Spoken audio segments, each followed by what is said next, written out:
हमारा जो दफ्तर है वो पानी में बह गया, लेकिन हमने अपने इस फोर्स ने अपने दफ्तर की परवाह भी ना की।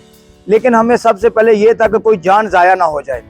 इस दरिया रावी पे किसी की भी जान नहीं, जो मकसद के कोई भी ऐसी हलाकत नहीं हुई, कोई जान नहीं गई, क्योंकि यहाँ बर वक्त टीमें मौजूद थी, पाक आर्मी मौजूद थी, सिविल डिफेंस की फोर्स जो थी वो मौजूद थी, और 11 भाई का स्टाफ था वो भी मौजूद था। तो लेकिन जो मकान गिरे हैं वो नुकसान हुए हैं, लोगों के खेतों में पानी चला गया वो नुकसान हुए हैं, फसलों के नुकसान हुए हैं। तो ये वो गोताखोर हैं, ये वो शेर जवान गोताखोर हैं। मैं ये कहना चाहता हूँ, ये लोगों को रेस्क्यू करते हैं, फौरी पकड़ते हैं। अगर यहाँ पे महकमा सिविल डिफेंस की टीमें यहाँ पे मौजूद ना हों तो मैं कहता हूँ कई जाने यहाँ से जा सकती हैं। हमारे पास जो ये मकसद बोट है, इसका नाम F-16 है। ये हम यहाँ से आधे घंटे में इंडिया जा सकते हैं, इसकी इतनी स्पीड है। यहाँ पे ये सिविल डिफेंस की वो फोर्स है जो ये ऐसी फोर्स है जिन्होंने 88 के सैलाब में लोगों की जानें बचाई।